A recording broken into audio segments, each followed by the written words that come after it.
Everybody, hello, and thank you for joining us today. My name is Berkenda, and welcome to our September Orange Chamber of Commerce Eggs and Issues. As you can see today, we're without the eggs, but we are never lacking of issues. Before we head into introductions, I have a few housekeeping reminders. Let's pop these up. So if you are on our Zoom call, please make sure that your audio is muted, also that your video is off. If you have any questions, we will try to get to everyone's questions. Go ahead and type those in the chat. If you're on Facebook Live, we will also try to answer those questions as well. We do have a moderator who is in there now, probably just now saying hello to you guys. Go ahead and type your questions there and they will get those over to me as well. So it is my pleasure to introduce this morning's guest speaker, Senator John Moorlach, representing the 37th District of California. Since assuming office in 2015, he has prioritized creating greater government transparency and balancing the budget. Recently, Senator Moorlach has focused on reforming the state's mental health care system and finding ways to prevent wildfires from continuing to devastate the state. Senator Moorlach began his career in public service in 1994 when he correctly warned that Orange County Treasurer tax collectors' risky investment strategies would lead to bankruptcy. In the aftermath, the Board of Supervisors appointed John Moorlach to serve out the term of County Treasurer tax collector, where he took immediate steps to reorganize county finances, cut losses, lessen risk, and create efficiencies within government. In 2006, Moorlach began his first of 2 terms on the Board of Supervisors, where he continued his focus on reforming the county's budget practices and sounding the alarm on the county's growing unfunded liabilities. Moorlach and his wife, Trina, live in Costa Mesa and are proud grandparents. When his children were younger, his family traveled all over beautiful California, visiting every county and photographing nearly all of its over 1,000 historical landmarks. Senator, good morning, and thank you for taking time to be with us today. How are you? I am alive. Thank you, Berkenda. But doing good. Good to be back with Eggs and Issues. Sorry, we're not at Ruby's. I know, right? We had the senator, I guess, when was that? I guess maybe about a year ago, perhaps. You were able to be with us over at Ruby's Orange Depot. So there's a lot going on. I don't know if we should start in heavy with like budgets and things, or perhaps let's start with what's going on with your school survey. I know that was one of your recent press releases. You did a survey of local constituents. Can you tell me a little bit about that? Yeah, we were really amazed, Berkenda, at how many responses we received. We did a quick poll. It was well responded to by parents and grandparents. And the data just sort of showed basically that we kind of like to have input. The parents want to be involved in deciding whether or not the school should be closed or whether it should be online. Or this has been a very difficult situation, especially for working couples, to take care of the kids during the day. So it's been rather stressful, but a lot of them are just saying, hey, let us be involved with the decision making. Give us a chance to participate. Why is someone 431 miles away dictating what happens in Orange County? When Orange County has a population greater than 20 states, we could certainly, sort of take care of ourselves. And certainly each district could probably be a little more in tune, looking at the data and trying to determine what's best for each particular district and for their kids. Definitely. Now, as far as that goes, is there anything that citizens, the community can do to help further that decision making? Or is there anything that we can do? Or are our hands kind of tied with that? Well, part of it has come down to the local level. The chief medical officer, Clayton Chow, who's also the health care agency director for the County of Orange, has been working with schools, including private schools, to determine whether or not they could receive a waiver to open for their kids. So that has probably been the best opportunity, is just to contact the healthcare agency with a request for waiver. If you're a private school and you work with the Department of Education and the Board of Education for the county, which is here in Costa Mesa, and that would be another route to take. Okay, good information. let's talk about budget. So I know you serve as the vice chairman of the Senate's Governance and Finance Committee, and you're also a member of the Budget and Fiscal Review Committee, Public Safety Committee, and Energy, Utilities, and Communications Committee. That is a mouthful, but let's talk about the budget. Where do you see us? Like, what is our fiscal condition right now? Where are we at? Thank you. And maybe just to expand, I am vice chair of three of those committees, and they've been pretty busy committees. Energy, utilities, and communication, dealing with PG&E, and just, a lot of activity going on in the state. But the budget certainly has been a real interesting opportunity. I serve on the Budget and Fiscal Review Committee. I serve on a subcommittee, Subcommittee 5, which oversees corrections, public safety, and judiciary. So we've been pretty busy in that regard when it comes to COVID and prisons and all the other activities. So we have had an interesting year. Obviously, we were asked to be to take kind of a sabbatical. We, March 16th, we voted to wait COVID out, but we're responsible to get a budget done by June 15. And what makes it really interesting is if we don't, then we don't get paid. So that seems to motivate my 119 colleagues. and so we had to come back up and start working on the budget. But they've sort of, I say this as politely as I can, they sort of gamed the system a little bit, where you can approve a budget to meet the letter of the law, but then you follow it with an incredible amount of budget trailer bills, which then fills in a lot of interesting holes and all these little pet projects and bills you couldn't get through the regular way. You sneak them in through budget trailer bills. But our budget, we were informed that the deficit that we were looking at was $54 billion. And that's what happens when you self-lock down, when the governor just locked everything down, determined who was essential and who wasn't.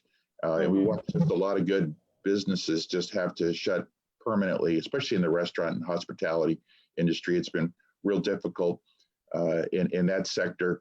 But we kind of maybe made $5.9 billion in reductions to expenses, but we're relying as a state on our rainy day fund, reserves, other accounts, and then we're really relying on some kind of federal funding, some kind of cash flow from the federal government to help us out, which is sort of a strategy called HOPE, which is not what you do when you're a manager.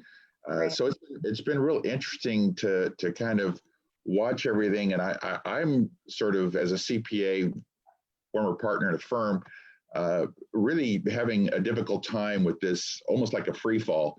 Now, the governor's done some optics. He worked with the bargaining units in the state, asked them to take 2 furlough days, called it a 10% pay cut. But really, it isn't a pay cut. Those 2 days go into unused sick leave, vacation time. So it's really a loan. It's sort of like, okay, you take 2 days off, but we'll pay you for it when you retire, probably at a much higher hourly rate than what you're earning now. So it's going to be pretty expensive. And then the second thing he did, he was negotiated to not have to withhold what's called the OPEB with deduction. Employees at the state pay about 4% or up to 4% of their salary into the other post-employment benefits trust, which is to try and pay for the retiree medical. And so he stopped that. Well, our that withholding for the year. So, but our unfunded retiree medical just last month was $86 billion as a state. And the controller, Betty Yee, just informed all of us a couple of weeks ago that it's now $91 billion. And now if you're not going to be making contributions to reduce that amount, it'll probably go up another $2 billion. So that's another borrowing technique. So we haven't made any real, significant budget cuts. When the Great Recession hit, when I was supervisor for the County of Orange, we jumped immediately. We started making dramatic cuts and changes, and every year we had to, work a little harder. But it just seems like we're all kind of in la-la land and just kind of assuming that everything will return to normal within a short period of time and we'll be back. But if all the 944 school districts come knocking on the door of the Capitol to say, hey, we need loans, to keep our schools open, I don't know where that money comes from. And so, Berkenda, I don't know if that's the kind of answer you're looking for, but it's frustrating as an accountant to just kind of watch this, well, let's just see what happens approach, as opposed to attacking the issues. Right. Any numbers really in that deficit or in red are typically troubling. So I can imagine as an accountant, that's very, it's not a good place to be when you see that happening. You mentioned, I think, was it $54 billion state deficit? How does that affect Orange County directly? Like, is there anything Orange County can do, or how does that affect us and our services here? That's a great question, because California has different tax revenue sources than the county, as opposed to cities and then school districts. And so they're all a little bit unique. The state relies on personal income tax revenues, which provides about 2/3 of our funding. What makes it precarious is that 1% of our population provides half of those tax revenues. So when you have a stock market drop or an economic downturn, the state feels it really quickly because of, this volatile, tax source. The county of Orange has a different revenue base. About 92% of the revenues the county gets come from property taxes. And this occurred when Arnold Schwarzenegger was our governor. We called it the triple flip. He kind of said, you take property tax and we'll take sales tax and vehicle license fee revenues. And so we're almost totally reliant as a county on property taxes. So we're doing okay so far. Property values actually are rising, even though we are in this COVID lockdown. So real estate hasn't really been impacted yet. We might start seeing some interesting issues when it comes to rental real estate. If we have a lot of landlords that just have to default because they're not getting their rents, or we have a lot of commercial property that may have some stress because everybody's saying, hey, we can work from home. We don't need to go to an office anymore. So there could be things on the horizon that may change real estate values. I've been surprised that what we call the SALT, of the state and local tax deduction, because it has been limited to $10,000. I've been surprised that hasn't had some impact on real estate prices. But so far, the county should be fine. Where the county has to be careful is its spending. What is it doing to help with those that are dealing with the COVID lockdown? When we went through the Great Recession, we found that Orange County was literally the headquarters of subprime mortgage lenders. And they all then, filed for bankruptcy or disappeared. But we had so many people wearing nice suits coming into our welfare offices for, aid. And so who knows how much is coming out of the county's coffers to help with welfare support, with healthcare support, with homeless support because of the COVID lockdown. And so, there's a lot of issues with the expenses. And unfortunately, all levels of government are dealing with ever increasing pension plan contributions. So that's squeezing, money out as well. So we're going to have to see how things shake out. For cities, I'm really nervous. When you have Anaheim, which has Disneyland closed and has the convention center closed, which then has the hotels closed, which then has restaurants not, and so the reverberations are just phenomenal. And I had the chance to tour downtown Disney last week, and they are working so hard to do the protocols and the social distancing and the cleansing and you name the long list of things that should be done. But I can't even imagine. I fear for Anaheim. I fear for Costa Mesa, where my district office is. South Coast Plaza, to see that parking lot empty for weeks on end, no sales tax revenue. So that's maybe the segment that has me very anxious to see how. I mean, you can get some CARES funding from the federal government, but that isn't going to solve everything. So that's a long answer, but since everything is different, school districts are subject to getting 40% of what the state gets. Right. Prop 98. So if the state's revenues are down, schools will be impacted. So yeah, we're in this zone where we have to just kind of figure out, how will this impact every layer of government, and it will impact them all differently. Definitely. You mentioned Costa Mesa and South Coast Plaza. As a should I say frequent shopper, it's just troubling when you pass by and there's no cars in the lot, or it's not even a quarter full. Or it's just one of those things where the shopper in me is like, okay, great, I can scooch right in, but it's just I miss the crowds. I miss the crowds, and I feel like Costa Mesa is definitely like a hub of sorts of international business. So I know you're probably feeling the pain over there for sure in Costa Mesa.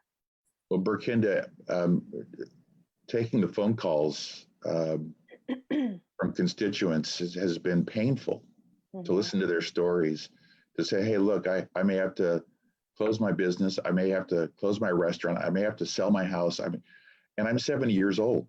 So what do I, what do I do? And you just want to curl up in a ball and cry in your office because the stories have been heartrending. And even, the news today is the Employment Development Department. I mean, the governor's shutting it down for 2 weeks. Right. And it's like, what are you thinking that the number of calls we get at my office? We've had over 700 cases of just trying to help people, and the phone rings, and now they're closing. And it's like, well, we wouldn't do that in the private sector. We wouldn't say, oh, let's just have a reset and reboot for 2 weeks. No, we'd still take all your calls. We'd still work with everybody during business hours, but we'd be working around the clock, for the other 2/3 of the day, right, to get this thing fixed. And so, it's really been difficult to, talk to restaurant managers who've laid off 60 employees. And, this has not been fun. And we have tried to do whatever we can physically possible as a legislator, because I'm no longer an executive. I'm just one of 120. And so, my staff has just been working very hard to help out anyone of our constituents that reaches out. So you mentioned the EDD Reset, and I believe that came out yesterday, I believe. The days all blend together to some degree. Can you shed a little bit of light on that? So the EDD is going to be closing for 2 weeks, and that is supposed to, I guess, alleviate some of the manual processes and then speed things up a bit. Because I believe we're at about a 2-month wait for people who are just now getting claims processed. Is there anything you can share about how, I guess, anything you can expand on from yesterday's notice? Well, the notice actually came out late Saturday night. That's when the legislature was informed, which is like a really awkward time. Okay. Yeah. So for us, Monday morning, I think I saw Governor Newsom online yesterday. Yeah, I think reporters were pretty upset that they got it late Saturday night, couldn't even get it into Sunday's paper. So you finally saw it in Monday's register, right? Right. So the governor is actually in charge of the Employment Development Department. It's one of his direct reports. So he should have been prepared to deal with an onslaught of unemployment insurance requests if he's going to lock down the economy. I mean, that should have been part of the list of, okay, now what do we do? Do we hire more? Do we do something different with our software? What do we do to meet this amazing upcoming demand? And I have been, just as a sidebar, I have been so frustrated as a legislator who can't, get in there and make decisions, but to observe the poor software acquisitions that the state has made and how it doesn't seem to work as effectively as it should.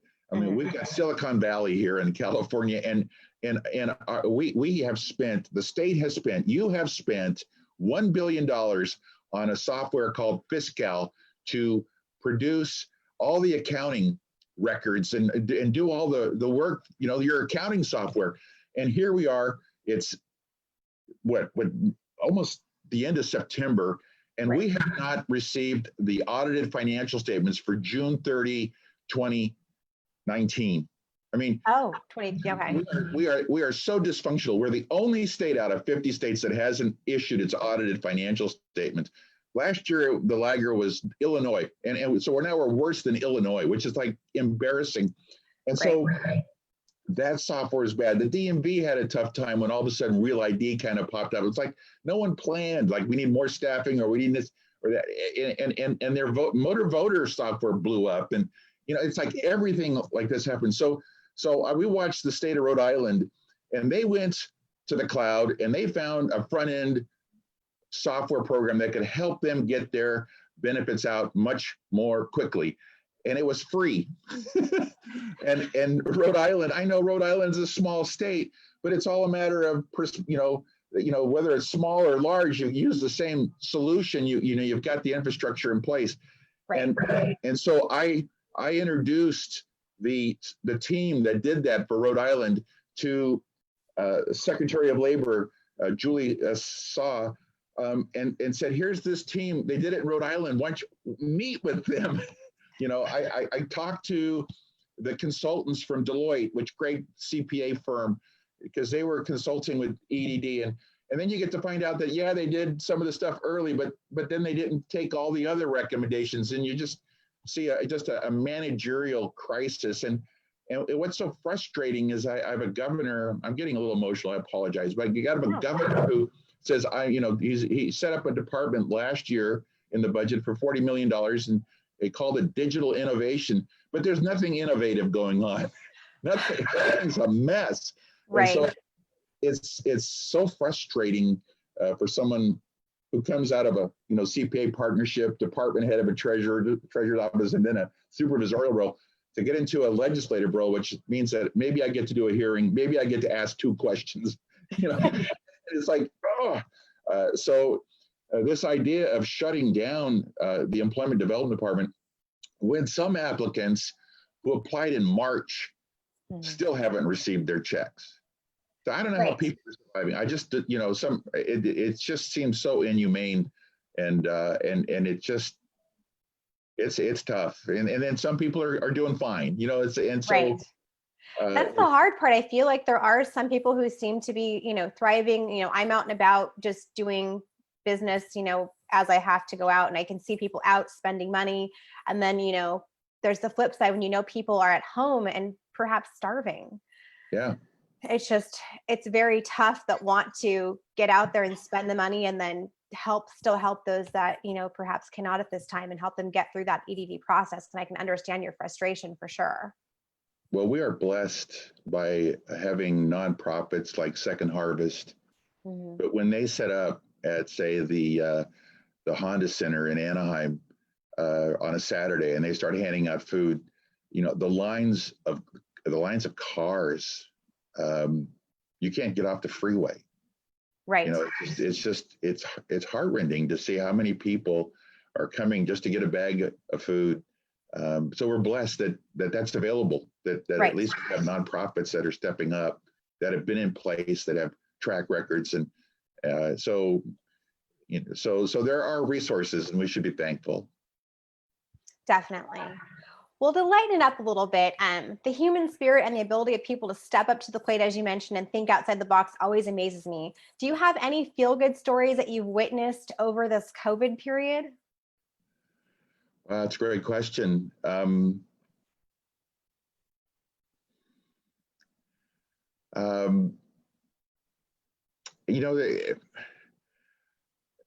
guess I would answer it this way, that this COVID lockdown has been really unique. Of course, we've never seen it in our lifetimes. I have always felt that maybe we could handle it a little differently. I don't know why we have to shut down the economy. I think if you have appropriate protocols, that you are washing your hands, that you are wearing a face mask, that you are taking your temperature, that you are, being very respectful to everyone that you come in contact with, then maybe the Swedish model would have been much better as a solution than to have to close everything down and watch people lose everything. Everything. So, but what made it even more difficult was the George Floyd incident, and then all the protests that came. I was rather disturbed by looking at downtown Sacramento and seeing all the businesses, from the hotels to the Starbucks to the See's Candies, to all boarded up with plywood around the Capitol, and then a barricade all around the park of the Capitol with 100 CHP officers, protecting the Capitol. So it's just been a real odd time, and so I am thankful, I think, for those that have been calm, cool, and collected, that didn't destroy property, that Yes. have been trying to be understanding and sincerely cooperating without letting their emotions get so out of control that they're destroying property.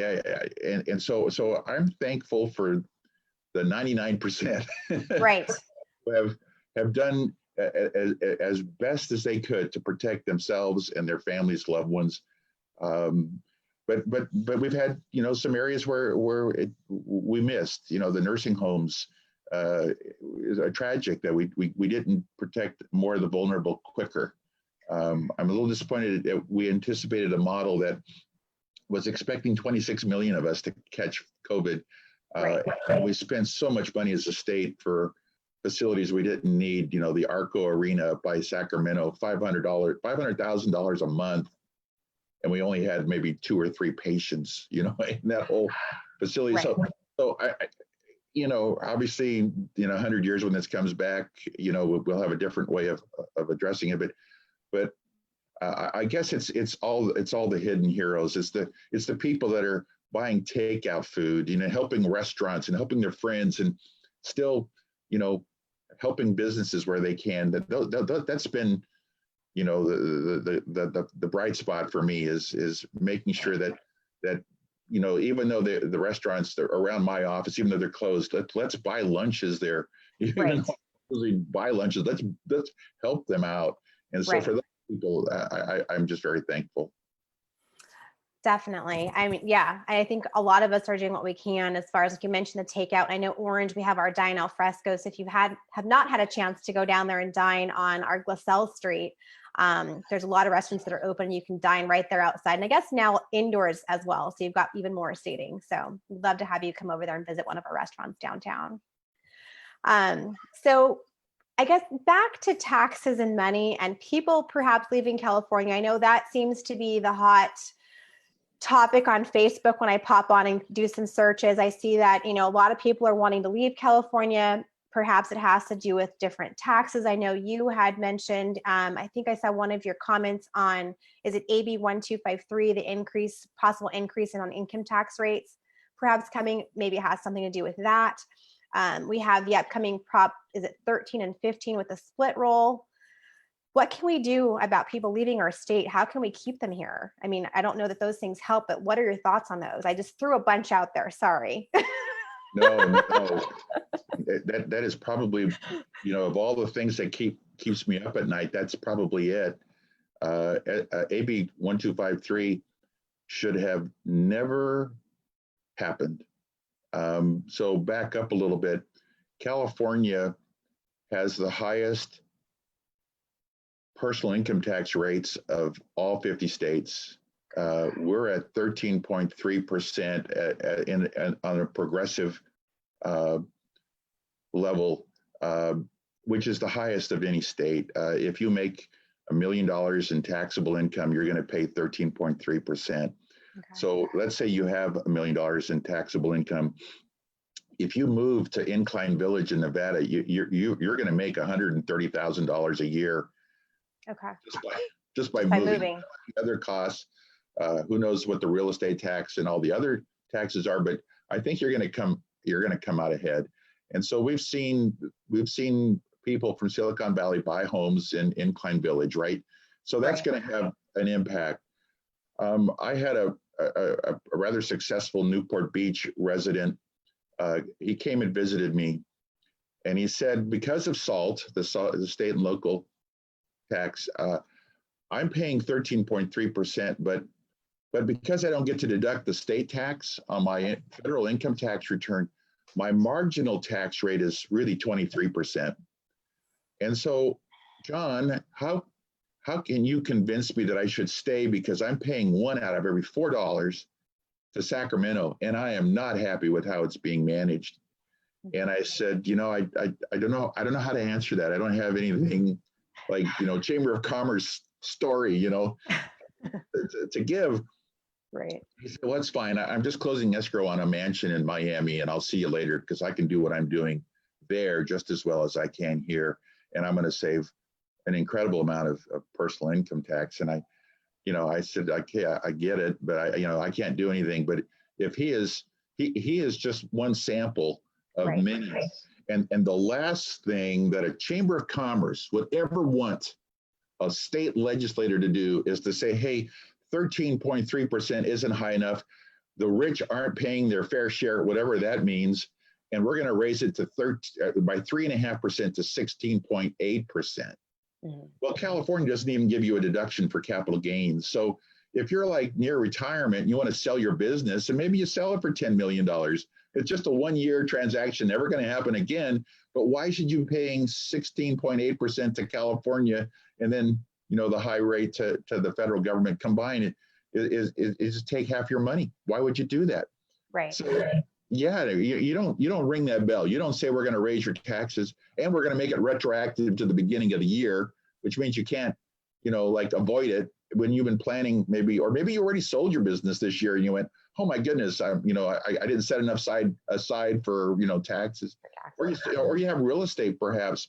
You have a big sale, but you know you're going to have a big tax because you've already depreciated it all and you borrowed the money out. And so where's the cash going to come from? I mean, these are big decisions for people.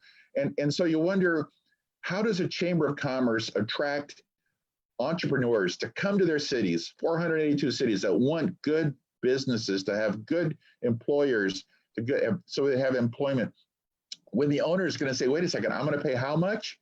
And when I finally, you know, transition out of retire, what's California doing to me? So we just saw it recently when Charles Schwab out of San Francisco merged with Ameritrade out of Omaha, Nebraska, and they formed a new merged company. Where is their headquarters? Dallas, Texas. You know, so we're going to be losing all these incredible CEOs, or we're going to see businesses.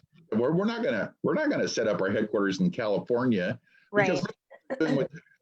And then that bill was followed up by a bonded bill that said we're going to tax your wealth. Now, if you have a net worth of 30 million or more, we're going to tax you 0.04%. And really, you got to do an inventory every year of what's in all your bank accounts all over the world. How much land you own? I mean, and you got to get an appraisal every year. I mean, can you imagine the time theft and the cost just to try and give you a reasonable number? Right. To message that was tragic. That was so irresponsible, because that's going to hurt California going into the future. We're gonna see. We already see people writing letters to the LA Times saying, "Hey, I'm in Denver, and I love starting businesses, and I've done it successfully, but now I'm never coming to California." Right. We're losing our attraction. Our coast isn't enough to keep or attract people any longer if they can't afford to live here or do business. So you're 100% correct. So I can see where that's difficult. So I'm frustrated by it. I can tell. Well, it's just, people do things based on economics. You're living where you live, probably because you had a job that you could go to, and then you bought a home nearby, and then you establish roots. But the original decision was economic. Right. Right. People came to California because there was gold. It was economic. They said we gotta cross the country with a wagon to get to California. I mean, and so we've all had different goals over. Right. But, and what you said is correct. Is as far as it being the Chamber of Commerce, that is our main focus, is really helping businesses. So that is a very valid point of how can we help them? What do we need to do to help them, as far as anything we can, as far as taxes and propositions and things like that, and keeping them informed. So part of the reason why we want you here is to help us uncover and get through all the nitty-gritty of those things. Thanks. Well, I'm fighting. I'm fighting to stop this kind of stuff. Thank you. We Because appreciate it. because these job creators, help us and help the poor and the homeless, and we need that economic engine. And when you start throwing a wrench into the middle of it, that is dangerous. That is not helpful. And when you say, okay, now we're going to raise your property taxes for commercial property with Prop 15, well, that's another message that is so wrong.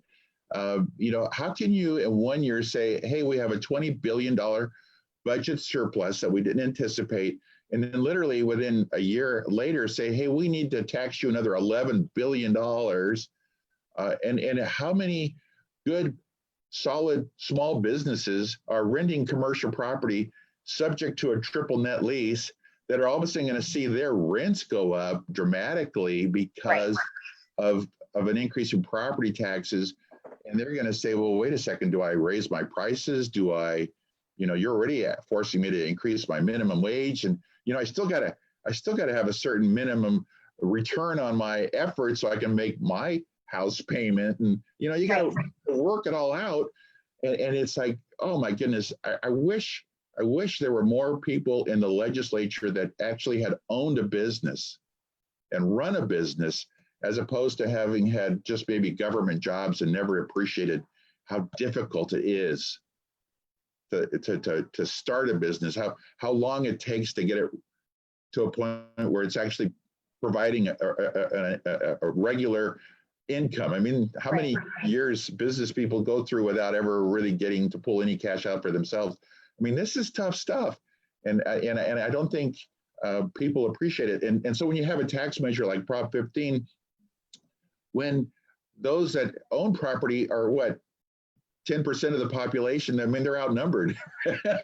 And so it's awkward, that the voters would approve a Prop 30, which raised income taxes, and now Prop 55, which kept them in place for another 12 years.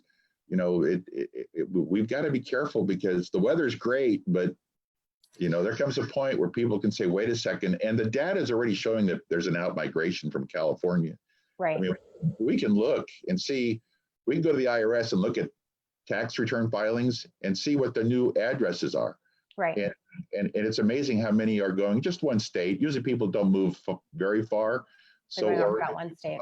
Nevada, Idaho has been popular. Of course, Texas is, we call it the Texodus. Texas has been a big draw. Yes. And then you look and say, okay, well, who's moving in? And they're from New Jersey, which is a failed state financially, and New York. New York City is just depopulating so quickly. They're all moving to the suburbs of New Jersey, which is helping that state out. But we're seeing New Jersey and New York addresses now show up in California. But why not? Because their taxes are so high. Why not go from the East Coast to the West Coast and get the weather, just to the tax rates? You're right. That's interesting. I wasn't even thinking about the tracking of where everyone's going and who's coming in and where those people are coming from. So people are really hopping from all the way across to over here, perhaps for our weather and, it being better. And then we're hopping one state. Very interesting. Not really to where they're coming, not replacing each other. So you mentioned homelessness just a tad, and I did have a question from a constituent. They referred to Boise versus Martin and said, how are cities supposed to handle homelessness when we cannot enforce laws due to the Ninth Court Circuit ruling? Well, you are required to provide a shelter if you're going to ask homeless people to not sleep on your sidewalks. So the state had established quite some time ago something that's called Senate Bill 2, and it's called SB2 zones. So every city is required to have somewhere in their city that is designated as a place for a year-round homeless shelter. Okay. And so we've watched the Orange County cities doing as their best to step up to that responsibility. Mm-hmm. I could give you war stories, but that's sort of the responsibility. I had the privilege of serving as the chairman for the Orange County Commission to End Homelessness. Did that for almost my entire 8 years as a county supervisor. Okay. And it takes time. to establish the facilities and the services. And we've been blessed with some incredible organizations. We have the Orange County Rescue Mission in Tustin. We've had Mercy House, headquartered in Santa Ana, Homemade. We've got some great organizations that have really stepped up, but it takes more. And so we've been working through legislation. 2 years ago, we were able to get a housing trust formed so that all 34 cities, if they wish to volunteer to get in, to participate in trying to get funding from the state, because trying to get grant money from the state as an individual city is tough. But if you can get all 34 cities to work together to get funding to build supportive housing with services, I worked with then President Pro Tem Kevin DeLeon. He and I joint authored what would be Proposition 2, which was on the 2018 ballot, which said that you have the Mental Health Services Act, and it is the millionaire's tax, which gets us from 12.3 to 13.3%. But that amount is used by counties to help with those that are mentally ill. And we said, let's take a bit of that income stream to hypothecate or securitize a bond issuance of $2 billion, and let's allow counties to build housing for mentally ill homeless people. So we did that on a bipartisan basis. That ballot measure actually did the best vote-wise in 2018.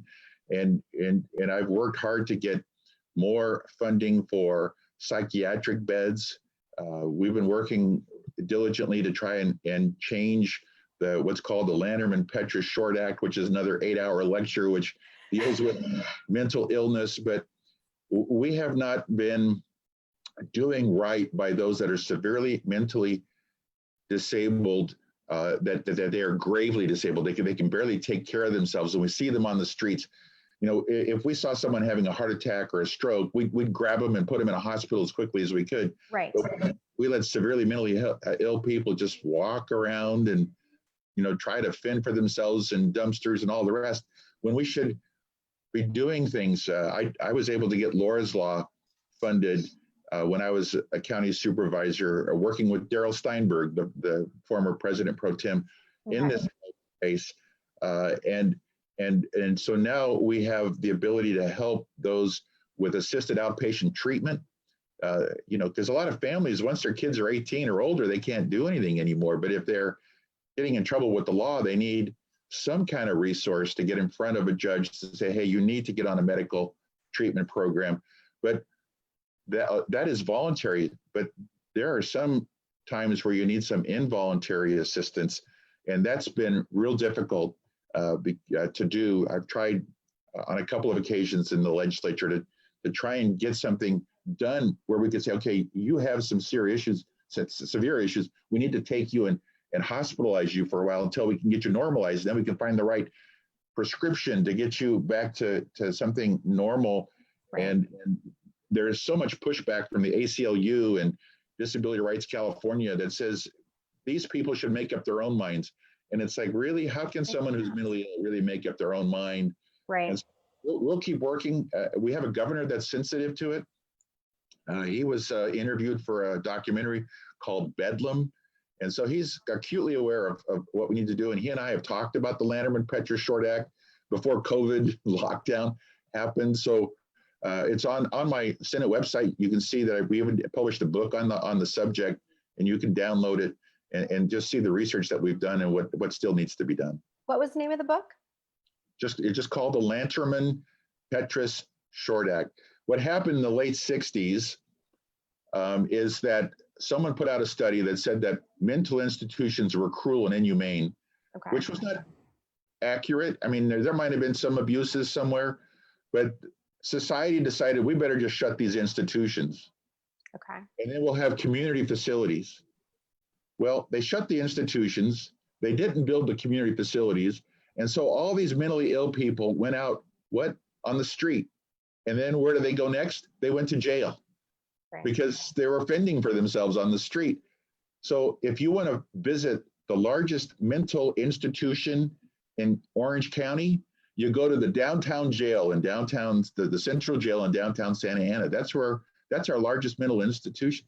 And this is not the right way to address this segment of our population. It's just, I better stop because I get emotional, but we've got to find better solutions than this. And we never built the community facilities. Now, on a bright note, we've seen a real groundswell in Orange County, which has been phenomenal to see a ground up organization of key people that have gotten together and said, what do we do? And they formed a nonprofit called Mind OC Be Well. Okay. And they have already opened a facility, or almost getting close to opening a facility on Anita in the city of Orange. Okay. And that is such a blessing. So, I mean, it's something we should really be thankful for, that here's a facility where we can bring people, as opposed to having police officers transport people from hospital to hospital, like an emergency room with curtains is going to do the trick. But so really proud of Orange for having that facility being built there. They just announced that there'll be another facility at the Great Park.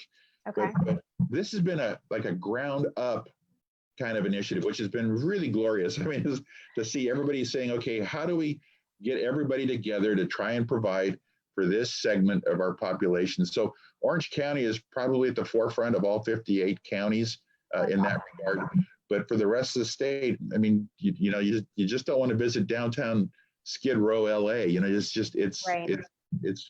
amazing. It's an amazing sight. It is. I've passed by once, and it's definitely something that if you've not seen it, to be seen and really think of how you can help.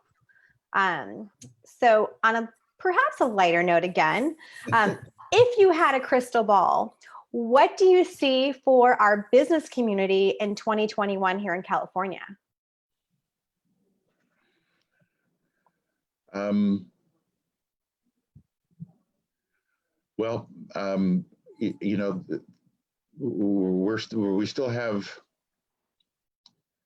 We still have, so I think it's just going to be difficult to start seeing maybe an uptick. But I'd like to hope that things are going to get a little more back to normal. But we've got to figure out what we do with what we've lost, because this has been a different kind of economic down cycle. This has impacted certain industries much harder than others. So I'm real nervous about the hotel industry.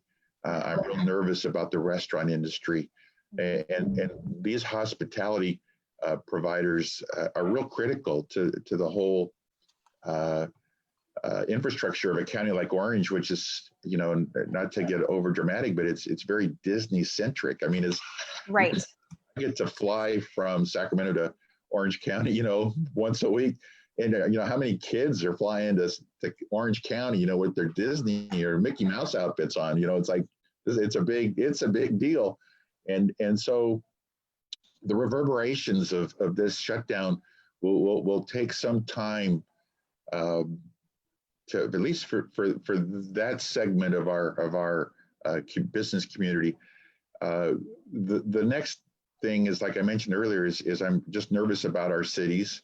Mm-hmm. I'm nervous for their being able to get back, to some fiscal soundness. Our cities were already struggling with the ever rising costs for their pensions. Some cities in the state had already determined what month they'd be out of cash. So I fear for that. I fear for then the amount of new taxes that will come, fees, new, and it's sort of like, the governor in his budget put a hold on what's called net operating losses going forward for a few years. So those businesses, when they start to recover, can't even get a benefit from their prior losses to offset against profits, and we'll have to figure out how to pay the taxes. Right. So there's just a lot of hurdles. I'd like to say it's going to be smooth sailing and it's going to be wonderful. I'd love to give a Chamber of Commerce, but I would say that, you've got to be prudent. You've got to watch your cash, and to be real careful about what kind of solutions the elected officials come up with. Okay. Yeah. I think we all have a lot of work ahead of us. And, I appreciate your candor on all of the issues this morning. It looks like we're about 1 minute shy of 10 o'clock. I don't know where the time went. So in closing, thank you so much, Senator, for all you do in Orange County. All you do for us in Orange County and Sacramento. I can't even get the sentence out. It's that time of the morning.